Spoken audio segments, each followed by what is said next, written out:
Shooting it raw? Yes, shooting it raw. On today's episode, I have Audrey, who is in Montreal, and I have known her for a very, very long time, since high school, and I just thought, you have an amazing story. You clearly have something to say, so let's get you on the podcast. So welcome. Thank you so much for having me, Ren. We haven't spoken in decades. Let's dive into the first photo, and this is just as a way of getting the conversation moving, and who knows where we end up. But let's start with the first photo. Somebody wearing a suit, big smile on his face. The image is of you two essentially close together, holding up a framed image, a framed certificate. In it, I can see your name. You both have such bright, warm smiles. Nice pipes, by the way. Very nice pipes. I'll take it. Thank you. You look good. You look good. You fit. And behind that, it says Canada's Volunteer Awards celebrating Canadians who make a difference. Respect. Okay, what is this about? Okay, so this is one of the most meaningful awards I've ever received in my life. I've dedicated my life to the autism community because I have a son who lives with what is known as level 3 autism, severe autism. He's an individual who needs help on a day-to-day basis. And we found out really young. He was only a year and a half. We found out they had autism, but we didn't know what the future had in store for him. But I knew upon getting his diagnosis that once I settled him into a routine and understood him more, that I would then go about helping others. And so in 2009, I organized an autism awareness run. And the reason I did that was because it's a very lonely sea to navigate. You feel as though you're the only one living that reality. And that's never true. Regardless of what you're going through in your life, if you open yourself up, you will find individuals who are experiencing the same thing, going through the same thing, or very similar. And so I started with an autism awareness run, and it snowballed from there. I didn't have an intention other than calling out my community, my family, my friends, my neighbors to come out to that event to see me, to see my son, my family, and to respect us and validate that we weren't alone. And with that, the work snowballed. Mm-hmm. And so I've dedicated, since 2009, I've dedicated myself full-time to the cause on a volunteer basis. So the Canada Volunteer Award goes to those who live in service, volunteering. And the irony is that the volunteering stems from what I created. Okay. And so that's what makes it really unique. So to go from this place of just wanting to make a change and a difference, but, not always sure of my steps, and then to have my own country validate that the work that I'm doing is very honorable, not just for my community, but to my whole country, was it extremely meaningful to me. For sure. Especially I'm a history major. I graduated Bachelor's of Arts in History. So I'm very connected to those type of things. I'm a very proud Canadian. And so that was a proud moment for me. From what you don't know about me is through a crazy twists and turns, I ended up meeting the founder of one of the world's largest service networks, right? So DHL International, when the company that sends. So he was one of the founders. Yeah, so he's one of the founders. And after retiring, I've helped him articulate and focus on what is it about creating a service network that's unique. And so we really dove into that for a long time, since 2006. And one of the premises, one of the main foundational ideas is that humans are better and stronger together. That's what really makes us so powerful as a species, is our ability to cooperate with each other. Like, look at us. Like, we're talking to each other, and I'm on the other side of the planet, and somehow we can connect on an emotional, intellectual level and potentially cooperate. And in the same way, when you did that run and you went out to the community and you said, here I am, this is an experience I'm willing to share with others. Can I inspire others to come together? And so that's extremely powerful. And if anything, that's kind of where the power comes from, right? Is that by coming together and by realizing that people's isolation is almost imagined. Yeah, it's huge. So in terms of autism, right? I have a child. She's not autistic. I have friends in Montreal and throughout the world actually who have children who fall in on the level or spectrum of autism. So for your son, how severe, or please inform me about, what do I need to know? Okay, so autism is it's a spectrum disorder, as you mentioned, and so there's people that fall in the range of an autism spectrum disorder from Bill Gates, Einstein, Rain Man, right? People who are higher functioning contributors to the world. Even the world's geniuses are savants, and they're on the autism spectrum. My son's on the other side of the spectrum, where he needs help in his day-to-day life. He's nonverbal. He will never be independent from anyone. He is unable to care for himself physically.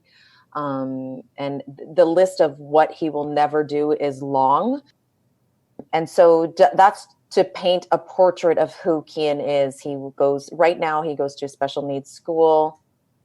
He is always constantly surrounded by someone caring for him, whether it be his family or if he's at school, a babysitter, family, etc. He's a human being that cannot be alone, that needs care. He needs constant care. And everybody who is raising a child with autism has their own unique set of challenges, because sometimes, for the beauty of Kian is that he doesn't care what you think about him. Mm-hmm. Okay. So a stranger not knowing him, it means nothing to him. And within seeing Kian, within being in his presence, within 10 seconds, a normal or developing brain can register that this person is different, mm-hmm. right? Whereas then when you have someone who's higher functioning, but just can't quite connect with others, it's very problematic. So I'll give you an example. When I do conferences, oftentimes I will speak about how an individual with autism doesn't have a societal filter. Mm-hmm. So I'll give you an example. Hi, Ran, how are you? I don't like your shirt. It's not something we say, mm-hmm, right? Mm-hmm. So they're unfiltered. So then that presents challenges for the parents on trying to teach their child how to fit into society. So it's unique to the autism that each family lives with, but also there's a person with autism can potentially have 21, there's a list of 21 comorbidities. So if we look at Kian's, he's not merely, it's not a pretty little package where he has autism and that's it. He has autism. He has an anxiety disorder. He has a sleep disorder. He has ADD. He has sensory issues. So mm-hmm. It's not like having diabetes and you just watch your sugar levels. Sure. No, it's having a list of things. So the challenges for every family, I know some who are raising children who can play hockey and soccer and go to regular school. But eventually, as they age, it starts to be apparent their struggles. And it comes up often when they have to go out and branch off away from mom and dad, the anxiety that sure. they experience that the parents never dealt with because, their child was doing well academically or loved their sports. But the autism wasn't really problematic until it's time for the child to leave and then go out on their own. Mm-hmm. So it's a very complex spectrum. Sure. No, of course.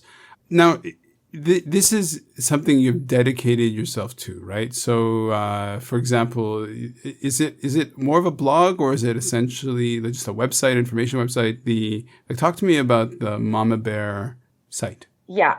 So this is, I am one of those people, and it's just like the Autism Awareness Run, which became a charitable organization, SOS.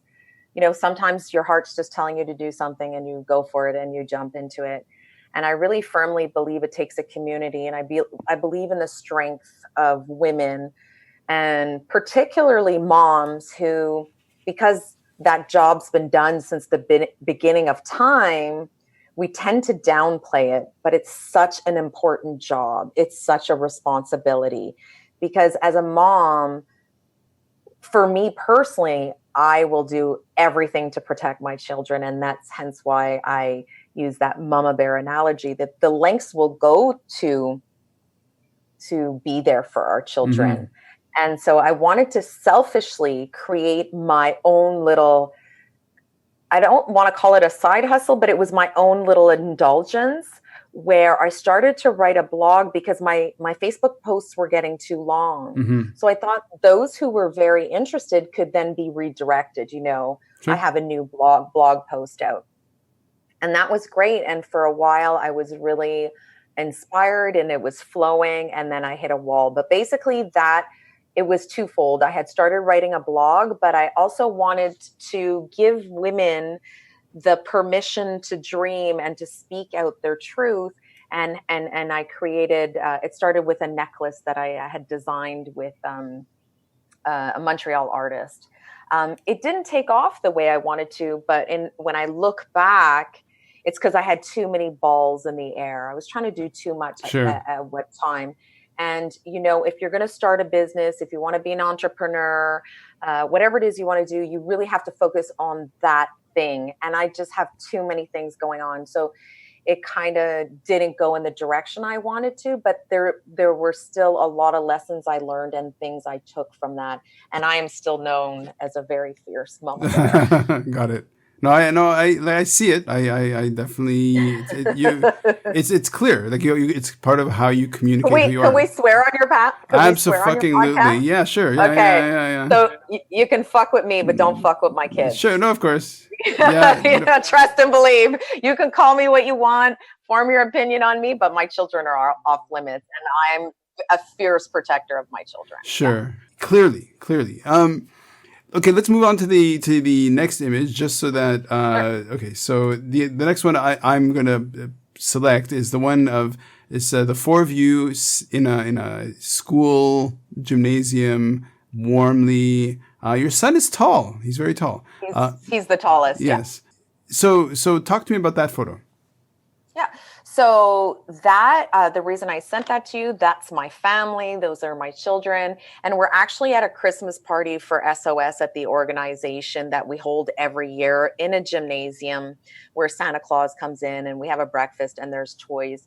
Of course, Kian's outgrown the program, but it's really important that, we bring the families together. And the reason why we did that is some children can't go see Santa Claus in the mall because of sensory issues, too much noise, and it's anxiety inducing. So we wanted to create that space where they felt safe and understood. So we have Santa Claus come in there and we have a breakfast, and it's turned out to be a nice tradition to mark, right before we go into the Christmas holidays. So although Kian's outgrown the program, it's still important for our family to show up because it's the work we've done together. It's the work that my family has supported me to do, and we do it in the name of Kian. So that's that image. So just so I can describe it, because it's a podcast, people can't see it. It's right. Basically the four of you standing warmly together in a group photo in a gymnasium. There's, I guess, like not medicine ball, but like sort of like these sort of.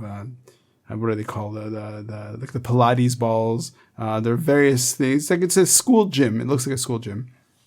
Yeah, it's very warm. It's very bright. One of the impressions that I get, because you're being very public about your family, about your experience and your family experience, the focus is very much on you and Kian, right? But Correct. so how does your daughter and how does your husband, how do they feel? I mean, clearly they're supportive. They're obviously going to be supportive, but you're being very public. So it's kind of like even just someone's character, my character. And you, like you said, you've known me since high school, and I could see the same about you. We are very outgoing individuals. And I think you might remember Kunal from high school, and he was more of a quiet individual. So 100%. yeah, so Kunal, Manisha is very much like her father. They prefer to be in the back in a supportive role, and Kian and I up front. My daughter's also, I found it very important to tread lightly with how much I would share of her. She has her own voice. I've always taught her that words have power, and that she has the power to do what she wants to do and say what she needs to say. And so because she can speak and decide what that is, I therefore don't do anything without her permission. And I prefer for her to decide how she's going to show up. No, I got that. No, absolutely. My husband too. He's the breadwinner of the family. Like I said, I do this on a volunteer basis. I'm so busy taking care of Kian, and this is something that's so important for me to people to understand. We give, and it's true. I'll never diminish that. We do give so much attention to our child with special needs that we have to really be sensitive to the child with a normal developing brain. It's called neurotypical. And so I've been sensitive to, it's almost at times like I've raised her like an only child, in the sense of, going the extra mile for the things she would need that Kian doesn't need. Or she loves to travel. So we've indulged her in that. She's traveled, she's got more stamps in her passport than I do. Okay. Things like that. If she's passionate about something like, taking photographs, and she's decided she wants a camera, then we're going to support that in her. And so, it comes down to a character thing. I'm very vocal, and Kunal and Manisha are less, but very supportive of what I do. Here's what I know, or what I remember of Kunal, because we used to be friends, and we used to play in high school. And does he still play badminton? Because he was bitchin' dope. He was amazing. He won provincials. He was really, really good. And what he did is he put down the badminton racket and picked up a squash racket. Okay. So he still play, he's a monster. He's really, he's been playing for squash now for 20 something years. Okay, well, let's really move away from that one to the photo of you at your hands are together.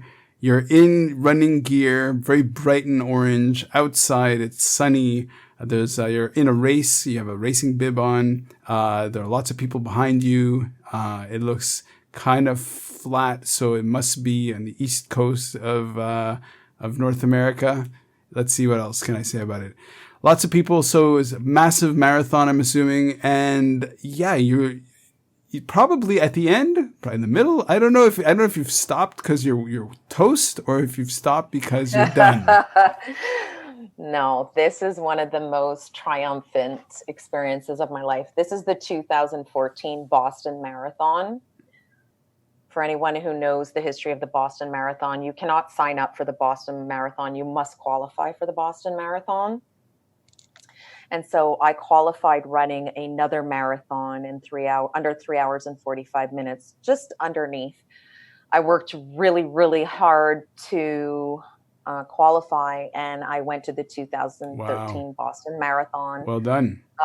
With my family and my very close friends. We were a group of 15. Oh, and that's a pack. I asked them, and they followed, and we went to Boston together. And I was 200 meters away from the finish when the bombs went off. So I didn't get to finish the Boston Marathon. Holy shit. And then so chaos prevailed.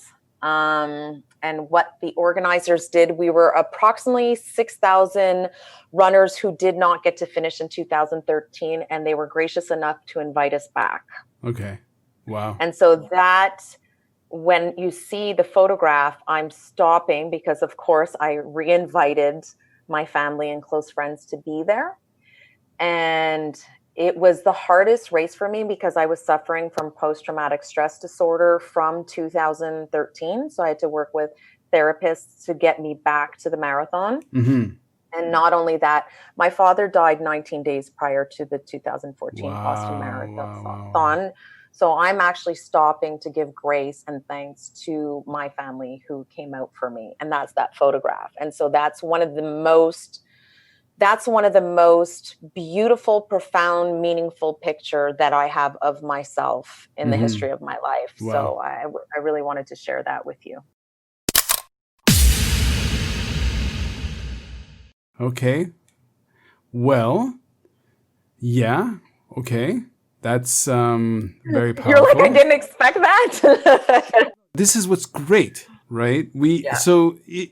It's like photographs, images into people's worlds. If you listen to the other podcasts, different people use photography, relate, react, interact, communicate with their images in the way that makes sense to them. And so, of course, I don't know the story behind the image. I can only relate what I see. Mm-hmm. Would I have, so for example, when I was studying in university, I did a course on the short story, actually, in CEGEP. And that course stopped me from being in sciences and actually put me in arts. So I basically quit physics and all this stuff and chemistry, and I went into creative writing, which was my first degree, based on the idea that if you just get the first paragraph of a short story, you should be able to essentially decode the whole story, right, from that first paragraph. And you can do that with many, many stories. It's just quite a powerful exercise. And similarly, you show me this image. If I sat there and kept looking at it, now I can see that the anchor is to Boston. I can see now that you're saying you're giving a moment of grace, and it's not at a finish line because there are people still actively running by and past you. So it looks like, okay, you're making this pause within your race. One thing you don't know about me is, my wife and I have done long, endurance races as well. We've done them on trails, not formal marathons. I also know what post-traumatic stress is. I've been in 3 near-death experiences. So I was run over by a car. And so at one point we were talking about how Kian or people with autism don't have the sort of social filters or sort of presence. I mean, I had a brain injury, which it took about a year to get through. And so I was paralyzed, and I had like 3 brain hemorrhages, and so I had amnesia, but I can remember. What I can remember is my memory coming back when I was in the hospital, because I had frontal lobe impact or trauma. Very much no social filter, so I have a lot of very earthy, crazy stories of shit I'd say, and like, oh my god, you taste that, it tastes like cum. Everybody's like, what? What are you talking about? I love it. Right? Yeah. So and in terms of post-traumatic stress, I can totally understand. So for example, the other big one is we were in 2004. There was a tsunami, right, in Indian Ocean. Right, in Indonesia. Yeah. Well, we were in Sri Lanka. Okay. And we're actually, my wife and I were taking surfing lessons at the time, and we're in the water when it happened. And so totally understand. Also the power of going back and doing the race, how significant each step is like a movement forward, and how symbolic it is, like on a personal level. And so you can connect with that, of right? course, but that's what I think everybody can. Because it's for me, coming into the finish line, I saw the bombs go off, and my brain couldn't register. I could see the finish line banner, like what's with the smoke, but I had 2 military people running beside me, and they flinched, and I'm like, oh wow. Anybody knows what a bomb is, it would be these guys. And I said to them, this is how did I say it? This isn't normal or right. And they said no. And luckily, I was just right at the last cross street. Wow. So I turned right to run up the street, and the second bombs went off in my back. Holy. So I was so afraid to look back because Holy we have shit. the images of 9/11, and all I could hear was people saying, run for your life. And Wow. I mean, I don't have to indulge in creating that visual for you, someone who has, you know, been through things that are very traumatic. But yeah, because of that, I don't get to really dissect the story a lot. I think, you know, our you know, let's be honest, our attention span, unfortunately, has diminished. And so do people really want to hear every little point that I have to make on that story? So I prefer to, that's why I shared that photo with you, because what was most important, and it stems from being Kian's mom and past traumas as a human being, to say, you know what, you fall down, but you get back up. And that whole race in 2014, I wasn't convinced I was going to finish. And ironically, they say the most famous left-hand turn is onto Boylston, which is the finish line. It's 500 meters, flags, crowds, like the most spectacular. It's the most epic marathon in the world. Wow. And I turned the corner and I was so fearful. My heart was pounding out of my chest. And I literally said, oh my God, I'm going to have a heart attack, right? Because I was so overwhelmed. But then I thought, and then I said to myself, come on, Audrey, seriously, you ran and you walked. Like, you're not winning the marathon. Like, you're going to be okay. And the truth is, you know, I had that thought, and it's as though like it was a movie. It's as though the finish line came to me, rather than me run to it. Right. So, you know, I love that story, and I love to share it. And especially, you know, having lost my father, who should have been there with me again in 2014, I like to share the story because it is a story of human resilience. It's, you know, Kian's autism cannot define everything that I am. There's still parts of me that are Audrey. Oh, for sure. Very important. And that all connects to the Moma Bear, and it all just comes together. But that's the meaning of that photo. Wow. In order to get to that point, in terms of the training that gets you to the point to be able to run it well, you're doing a lot. Are you doing other races as well? Yeah, you always do. You'll usually do a half marathon to test where you are in your training a few weeks prior. You're always testing yourself. I would often go to start lines of smaller races just to feel people's energies and, you know, the race feel and stuff like that. And to tell you the truth, I'm actually a country bumpkin at heart. I've been to marathons in Vermont where we're 500 people, and that's more my jam than being packed in like sardines to with 30,000 people. But to be very truthful, the reason I did it was I fell so hardcore in love with running that I wanted to prove that I was a real runner. To yourself, I wasn't just a weekend warrior. I was like, yeah, exactly. You know, it's like life itself. You're going to define what your successes are. You know, some people's getting a law degree. Me, it's being a good mom. So, you know, who gets to define? You get to define your own success. So for me, I was like, I you know, and it was one of those things. The first marathon I ever ran was Montreal. And it was like, hun, I just want to run one marathon. I just want to prove that I can do this. Well, I totally lied. It took me I ran 3 marathons before I qualified for Boston. Okay.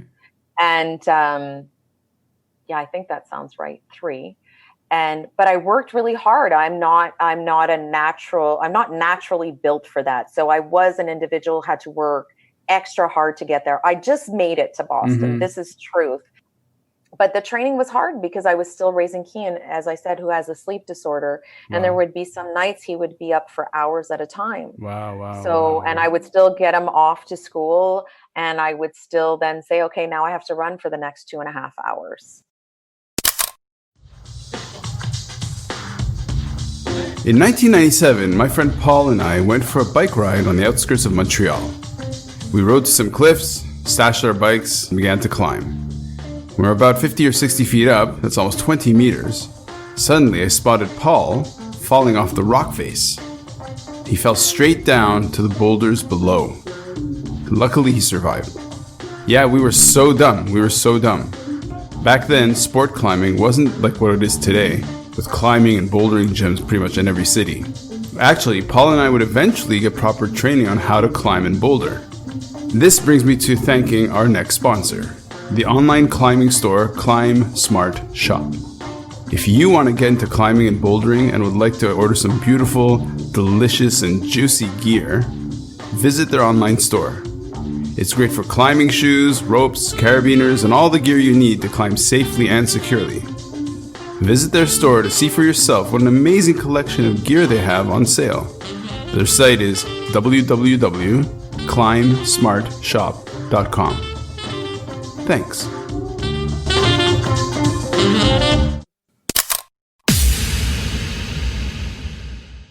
Kian's your first child. No, No, your second. Oh, Manisha's old. Okay. Yeah. Got it. Yeah. Kian's your second child. Yeah. Am I Kian's binging? Who's pinging? Okay. I'm sorry, I'm binging. It's okay. Each time I say Manisha, I hear a bell. It's fine. Okay, so from having a child myself, the first, I have a very abrasive, aggressive kind of relation to having children, in the sense that, the first few months of having a kid, they're such assholes. Like, it's just like having newborns suck. Newborns just suck. It's so true. And then, okay, so, the first 3 months, brutal. 6 months, kind of brutal. In my mind, it really starts getting good after about 1 or 2 years, when it's still good before that. But after 1 or 2 years, it really starts getting kind of rewarding, because you're getting a lot of the interaction and the response. And say after 5, up to like a 5-year-old, you're still giving, you're flipping them off when they turn around, because you're just like, you're such a little monster. But so in terms of development, what was up until 1 year for you with Kian, having had your daughter's experience, to start realizing, okay, wait a minute, like how as a parent, how did that, and this is too sensitive, listen, I'm sorry. No, honey, you said the name of your podcast was Raw. So let's get in. I'm waiting for this shit to get raw. I'm like, God, listen. he's like so PC. I'm like, what? I'm not bringing it. I might bring it. I don't know. Bring it. But walk me through, does your mind awake? Because in those early years of a child, luckily you had a child beforehand, but the first 6 months, 1 year are hard. So walk me through that awakening that happened. So first, for somebody who doesn't know, right? No, it's all good. So first of all, he was a child who met his markers, and it was actually, a little language delay, and it was by accident we figured out he had autism, because he had chronic ear infections. So we kept medicating him, and I'm like, listen, we're not going to medicate this little baby anymore. We're going to, put the little tubes in and get on our merry way. And then the doctor who performed that surgery said, well, I have all my patients do a follow-up audiology examination. But what I didn't realize about an audiology examination, it's behavioral based. Okay. They have these flashing lights, these teddy bears. I don't know. I was in there with him and I was like, I don't even know what any of this means, but whatever. He was non-responsive. So then they said, okay, you have to go to the Montreal Children's Hospital. And they had me then go to the Montreal Children's to determine with another test that he actually had hearing. They asked us several questions. They said, okay, have a good day. We send the results to your doctor. 2 days later, the pediatrician calls and says, the Montreal Children's Hospital is called. Kian has hearing, but they're red flagging him for autism. Boom. Okay, thank you. Bye. That's how it goes. There's really? No support. Yeah, wow. They just drop bombs on you. Even when the day he got his diagnosis, it's pretty much, okay, he's autistic. Bye. And it's still like that today. It's a travesty. Yeah. So I knew it made my son different, but was I going to have a Sheldon from Big Bang Theory? Was I going to have a Bill Gates on my hands? Was I going to have a Rain Man? Well, I didn't know, right? And so it's mourning kind of the loss of the life, because, you know, even when a woman pees on her stick and it's positive, she's already dreaming that it's a little girl that's going to live in her image, and the husband dreaming, it's a little boy that's going to live in my image, right? So you have to go through a grieving process. But I was always hopeful. When he got his diagnosis, my job and what I focused on was giving him the best start to life I could. Right, So if he right. needed an occupational therapist, he had one. If he Like needed any a parent, speech yeah. therapist, listen, I called so many people, Mm-hmm.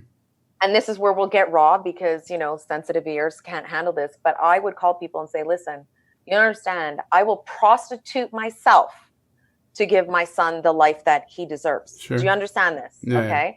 Yeah. And I spoke to everybody. I called, like, it was constantly. Sure. But the one thought I had, regardless of what stage he was at or what age he was at, all I wanted was that when I went to bed at night, I knew that day there was nothing more I could have done for that child. Wow. Yeah. And that then I knew I was okay. Then Right. I was like, okay, yeah, there was nothing more I could do today. So does it make sense to you? Make that connection of your brain, the response to that challenge in that way to running. Well, okay. So when you ask the question about raising him and Manisha as little infants and toddlers, what made them different is she was a quiet little girl who would play with her books, and she actually learned to walk later, like considerably late. She was 15 months old. My son, on the other hand, which I thought was a typical boy, was bouncing off the walls, up the furniture. Isn't that like what we're told, the narrative? The cliche, that's a boy. Yeah, the cliche. And so, so, you know, I forgot my point. I forgot where I was going, man. Totally, you said threw you off. Okay, smoke less. I got thrown off. Don't smoke weed before you go on a podcast. I know it's legal here. Joking, it's legal here. I know. Listen, no, it was basically the connection to running. So on the one hand, okay, yes. So as he ages, this kid's, I kid you not, this kid's bouncing off the wall, and because I'm his, I'm his mom, I'm taking care of him all day long. All I want is time to myself. Mm-hmm. And I was non-athletic in high school, didn't, the whole thing. I just needed time for myself. So I said, everybody owns running shoes. So I said to my husband, I'm going to go outside. I'm going to try this running thing. And actually, and then I had some girlfriends over one night over a few glasses of wine. I said, you know what? I think this year I'm going to run a 10K, just like that. Yeah. And then, but that's the wine talking. Sure. But I am that person that when I say something out loud, it's very important. I'm a person of integrity and I want to follow through, even if nobody cares what I'm doing. Mm-hmm. If I've said it out loud, I've given it life, I want to follow through. And so I did the training and I ran my first 10K, but it's in the process of running where I came back to myself. I wasn't just, Kian and Manisha's mom and Cornell's wife. I was really just Audrey. And then so it went from going out and having that time alone to then starting, it felt really good. You did trail running, when you cross that finish line, those feelings, they're real. Mm-hmm. It's in some cases, it's pure magic. And so I set goals for myself and I dedicated myself to achieving them. And then it took me 2 years, but it became part of who I am. For sure. It's a passion I have. And even now during COVID-19, there's no races, but there's still ways we can challenge ourselves. And right now I'm running 10K every day for the month of June, right? So that's 30 days in a row that I'm going to run 10K. And Great. I'm not going to get a medal at the end of it, but it's something that I just said, this is what I'm going to do for the month of June. Yeah. And so that's the catalyst for my running is really the stress and the needing to have alone time and reconnect with who I am. And that's where my running comes. But it's like the tenacity, the stubbornness from running long distances. I feel like the first hour, you're just kind of you're washing out you're just kind of finding the pace and all this stuff. But, for example, for you or for me or for us, when you go on a long, it could be running, cycling, whatever it is, there's the meditative, quality, right? Essentially, if you can't really talk. You can chat, I guess, but you can't really blab away for more than an hour. Well, then you don't want to be running with me. But you can, but when I do it, like Delian's like, geez, you know a lot of songs, because I'm Mr. Verbal Diarrhea. Like I'm constantly yammering away. But it comes to this point where you kind of empty the noise, and it's very meditative. And so me hearing you say, I am going to persist and chase and try to figure out the answers to help my son, help me figure out how to give him the best quality of life. I mean, that is so consistent with somebody who goes out and says, I'm going to run, 30 kilometers. Like you kind of just have to keep pushing through, past the wall, keep going, for sure. It makes perfect sense to me. It's also very solitary. Running isn't really, I mean, even if you were running with friends, it's kind of social, but essentially running is like the training is essentially a solitary exercise. It is. I do my best thinking when I run. I mean, I'll leave the house with a problem and I'll come back with a solution. Or I'll be feeling a kind of way and I'll come back and I'll be like, yeah, that's how I needed to start my day. And it's exactly what you said. It's also, you connect to a lot of things. I love running on trails. I haven't experienced doing trail races. I know you're familiar with St. Bruno here, and one of the best races I ever ran, it was in those trails. Although I'm not, I'm not a trained trail runner. That was one of the most beautiful. I love to be around the trees and nature and, the smells and and that adds to the experience, right? But for me, running, it's really become so important to me. And this is funny because I'm now writing a lot, not just my blog. I set out to write a book. And that's what I said, when women see me and they're like, oh, Audrey, you're so inspiring. I can't run. And I'm like, my answer is, well, like, first of all, you have to want to. Mm-hmm, mm-hmm. That's where it starts. You can't just mimic somebody else's Instagram account. Like, you have to want it in your heart. For me, it was a process. It took me 2 years, and it's one of the greatest loves of my life. And so I say, don't kid yourself, honey. If I wasn't running, I would be chasing down a bottle of pills with a bottle of vodka. Okay. So that's what running also saves you from. I did suffer and I do suffer from anxiety and bouts of depression, although I feel I've conquered them with my running. Mm-hmm. For me, it was a solution. It helps your brain chemistry. It's sure. It's just win, win, win, win, win. Right. Mm-hmm. So, I mean, I could talk about running for hours. No, listen, I've done lots of races. One thing that you don't know about Hong Kong, you probably imagine the big city. I don't know if you've been to Asia or if you've been to Hong Kong, but amazing trail running races. Amazing. Because the topography is all hills and it's dramatic.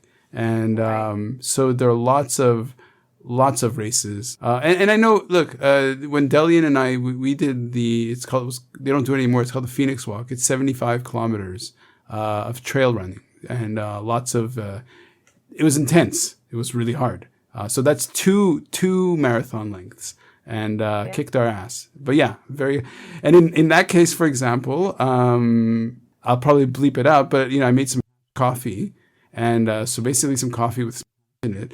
And then halfway through, I drank a bit just so that, because it's so relentless, right? It's like 75, like you're walking in the trails in the dark and I'm yammering away, singing aloud. And Delian is more of the quiet type because I think in couples, if both people have that intense energy, like that, outgoing, extroverted energy, you drive each other crazy. So I don't know about you, 100%. but Do you do a lot of reading? Sure, of course, yeah. Okay, so I just picked up David Taylor's book. He's Superman. He just passed away, and he was an obese alcoholic who became an ultra marathoner, who's Wow. run Badwater, who's done Leadville 100, and that whole Amazing. Wow. like transformation story. Unfortunately, he passed away at the end of May with just it's not a simple surgery. It was a back surgery, but he shouldn't have passed away. And I listened to Rich Roll podcasts, and he's in California. He wrote a book on ultra marathoning. And so now I'm reading David's book. And so I can connect with what you're saying about all those ups and downs and things that happen to your body when you dedicate yourself to doing these, because it's not just a trail run. Trail runs are ultra marathon distances, right? So I just find it super interesting. I would encourage you to pick up the book. He's written 3, but the one I'm reading now is Broken Open. Okay. But very inspiring, very inspiring. Yeah. So, okay, so let's go back to, so within Montreal, so I know Quebec, I know the healthcare system in Quebec is pretty, it's got its problems. And, and so for example, I've had a couple of nurses, and I've had a couple of medical people on the podcast. I have some medical training as well. So, I like getting behind the curtain a little bit, behind the scenes, to say, okay, what has it been like? Looking at the health network in Quebec as compared to BC is one thing. But if you look at the health network as a service entity, a service program, a service organization, and as a service recipient, why don't you talk about the frustrations you've had in getting care? Yeah, what are some of the sort of the greatest frustrations or that you've seen? It's actually so when you say you spoke to some nurses, does it pertain to COVID-19 or prior to? It was because of COVID-19. Okay, it's because of COVID-19. So I feel, it's so tragic how we abandoned our elderly, and the Quebec government knew what was happening in those homes. It's a disgrace. I don't know if you realize that last week, the government of Quebec came out with their triage protocol in the case of a second wave of COVID-19.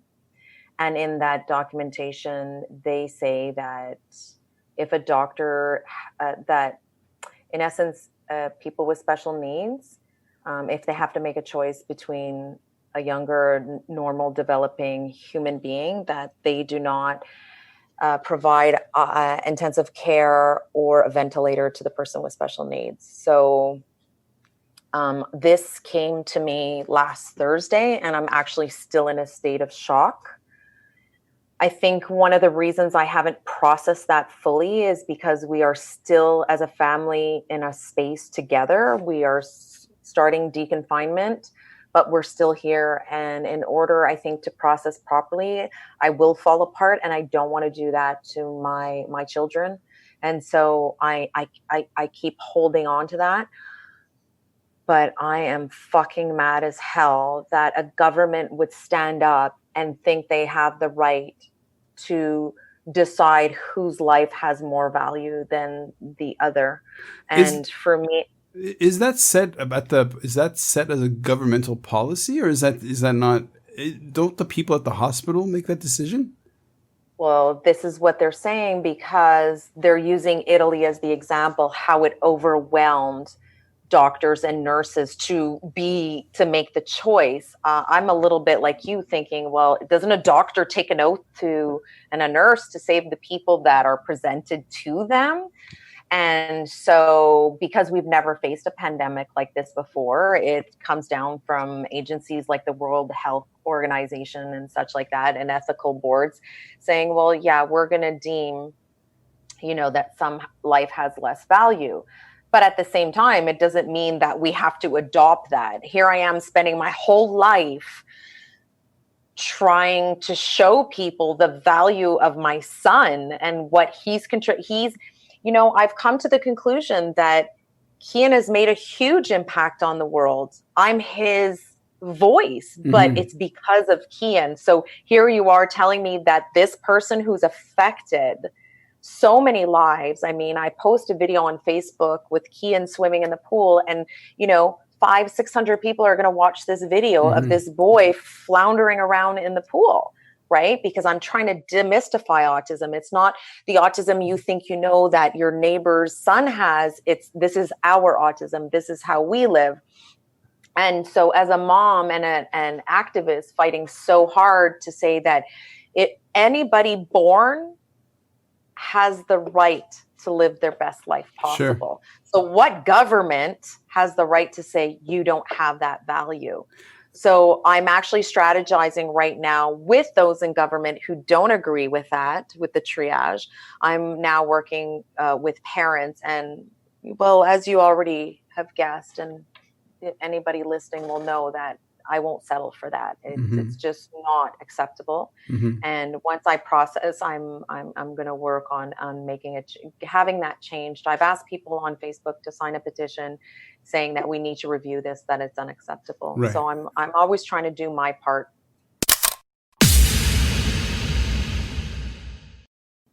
So take me through your process, because you kind of hinted at it. On the one hand, something happens, but then you have to internalize and react, collect yourself, see how you respond. So if you watch yourself, like put the video, turn the camera around so you're actually watching yourself in how you behave and how you process. So what are the stages that you have to go through to get motivated to go out there and actually say, okay, I'm gonna have an impact? Well, the plan, it's already up in my head, right? Let's understand the process is like a grieving process, right? So you're faced with this problem and you're in denial that it's happening, right? And then what is it? You're going to get mad, you're going to get sad. I forget which one comes first, but there's going to be a whole range of emotion from me crying my face off to me smashing some stuff, Are you a smasher? Is that no, I'm really not, but I really just thought it sounded good. Like I'm really not. I restrain myself a lot, but no, even to give you pure, honest, raw context, I've seen my mom physical distancing, who we just celebrated her 75th birthday. And I was leaving my home yesterday, and I literally pulled up in front of her house, and I went into her house, and I just let her hold me, and I cried for about 3 minutes. Of course. We need to be touched. We need to be connected with. So but I did that because I'm still trying to save face. I'm still trying to keep it harmonious in my home. Yeah. And so I don't want to have these big, ugly debates. And so I just needed, we all want our moms, and I mean, I can't send this podcast. I don't think we can ignore it. And, it's just like George Floyd's, some of his last words were calling out to his mother. That's the power. That's the responsibility we have as moms. And so I think if you connect that all together, I'm that mama bear. I need to protect my son. What the Quebec government is doing is unacceptable. And so therefore I'm going to immobilize people, and we're going to make some noise when the time is right. And I think there really needs to be a change in how people view people with special needs, but there has to be that person to say, well, how do you do that? Just like the Black Lives Matters movement, it's to say, okay, I put up my hand, I acknowledge my white privilege and I don't accept what's happening, but please tell me what I need to do. And sometimes we really have to break it down, right? For people, on how to approach them, how do they see them, what's happening in their minds. And even when I'm, I give conferences and I'm trying to explain, when it comes to Kian, if you have a 10-second interaction with him, because you have this expectation in your mind sometimes, but sometimes a 10-second interaction for someone like Kian can be huge. You know what I'm saying? Whereas we're always expecting that it's, it needs to be, at least an interaction of X amount of time for it to be a success. And I try to, you have to, I don't want to say lower your expectation, but adjust them for the person who's in front of you. For sure.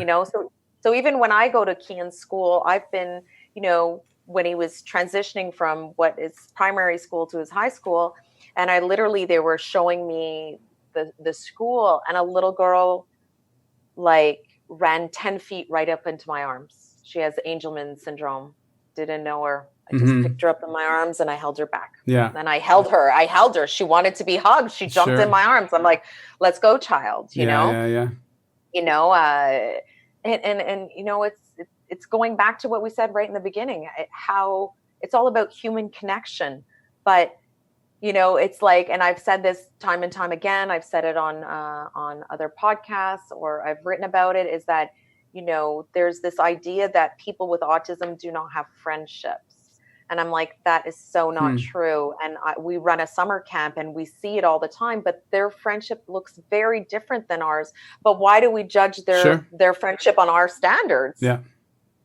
Of course. You know, Kian can sit beside someone and you know, just for him enduring a time beside another individual for him is in his mind could be like, yeah, that's my buddy. He sits beside me when I come to camp. Right. Mm-hmm. Mm-hmm. So it's changing the narrative and walking people through that. And I think we failed to do that. And part of the problem is, you know what? Parents raising special needs children, especially with physical disabilities, where you're using your whole body, mind, spirit, everything, we're just so tired that there's not much room left after we go to work and we care for our families. Mm-hmm. Mm-hmm. So it's hard to have those voices. But I think my family and how we've shown up in the world and how we've figured things out, I think I can continue doing that. And that's really what I want to do. I kind of want, you know, part of that to be my legacy. Mm-hmm. And when I looked and I did the research on who could mentor me, who are people before me who advocated and did work in this field. And Eunice Shriver Kennedy was one of them. She was in the middle of the Kennedy clan. She may have been the second girl born out of all of the Kennedys. And she founded and she created the Special Olympics. Okay, yeah. Because her sister Rose was special needs, and they were a very competitive family. They did, you know, they swam, tennis, sailing. They did all these things, and Rose could do them. Right. So, you know, Eunice was convinced that these people can do anything. We just have to support them. Mm-hmm. And really, I read that book and she was really the only person I could find that could inspire me. Now, the difference between her and I is her brother was JFK. Yeah. So he was like, Eunice wants it. She wants money, happen. Pass the bill. Just give it to Eunice. Give it to Eunice. Give it to Eunice. Right. So it makes it hard. And if I can get raw for a second, and it's something I don't talk about, advocating for special needs, it's already, you're going up, you know, a really, you know, steep slope. And then, you know, we don't want to talk about the ugly parts of it, but I'm an Anglo-speaking woman here in Quebec. Mm-hmm. Okay. So the degree of the grade of the hill just went up. Yeah. And of course, people, you know, I can't talk about it because I have to be PC. I have to be politically correct all the time because I represent an organization, a charity, and other people. So it's always, we got to tread lightly.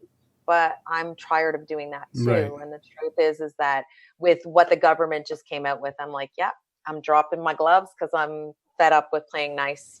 Here's okay, going back to okay, so the work that I do, one of these ideas is it comes from this book called The Constructal Law, and this guy, and I've mentioned it a few times before, is that systems tend to fall in favor and prefer flows that have fewer barriers in them. So think about like water tends to flow downhill because it's the easiest way for it to flow, right? So in the same way, you know, begin in Hong Kong. Hong Kong is such an amazing city because as a society, it has relatively few barriers to flow, so people can explore and do commercially and all this stuff. It's easier to do things than in other places. When I look at Quebec and I think about, you know, for example, what you described, there's so many barriers to flow. Like, so for example, all the barriers that you're a citizen, you pay taxes, you do everything.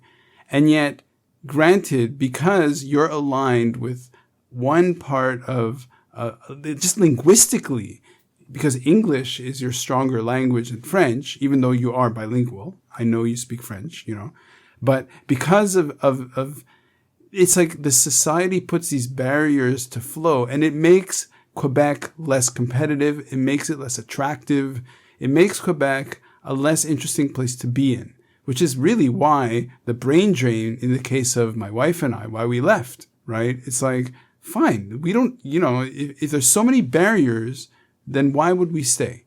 And in the same way, somebody would say, well, you should have just, gotten better French capacity or capability. Okay, well, why put that as the threshold? Like, why not get rid of the barriers and open up the society? So in your case, why make it harder for parents who have needs, who have real needs? Why put those barriers there and not remove those barriers? Because that makes a greater society. Sorry, you hit a nerve. No, but I agree. I live in the city of Caniac, which is in the suburbs of Montreal. And even here, the biggest barriers I meet is with my own city, that, the other citizens here don't even know what's happening, but it's, they want to stay stuck, and they'll, example, they just did a reorg in their leisure department. So all the programming for sports for kids and all that kind of stuff, they did a reorg. So they brought in, there's younger individuals who came into those roles. And every time I ask them a question, well, because that's how we do it. I'm like, you realize that's not an answer, right? Yeah, because we've always done it like that. And I encourage them. I'm like, let me tell you something. They hired you for a reason. Don't fall into that's what we've been doing forever. Be the change. Be the change. We need you to be the change. And so I challenge this city all the time and saying, like, this is unacceptable. But there's only so much energy in my tank as well. Of course, right? So, of course. But it's true. Like even my colleague and I today were having a conversation, and there's so many things about Quebec. You're like, like one of my dreams is to own a tiny home. Okay, it's to have a little tiny home somewhere on a plot of land surrounded by nature's beauty. There's no tiny home nation in Quebec. Okay. There's none. Okay. They just don't do it here. So, or there'll be a fascinating program or, in the other provinces, but it's not offered here. And it's just like, you just get like, why? They're fabulous ideas. Why do we not have this stuff here? Right. And it's just, it's that we've got to protect this, instead of doing it for the greater good and trying to elevate us all. And like you said, be in this flow with other provinces and other countries. We're just like, no, we're jammed there. And this is the way we are. It's super frustrating. But the thing is, we never left because our family is so important, especially with the whole Kean factor. Sure. And I created the organization. And so I don't like to say we're stuck here. We had a choice. But I have to like block off the amount of frustration that I go through. So hence why get out, run a 10K and face the world. Right. Okay. So let's just bring this to a close. What's the one thing you would like to transcend the work that you've done, the challenges that you're facing right now, that you want the message to be? Say, look, if there's one thing you remember about me, this is it. This is, either in terms of a call to action to go visit your website, or is it to join you on the petition? What is the thing about to put it out into the world?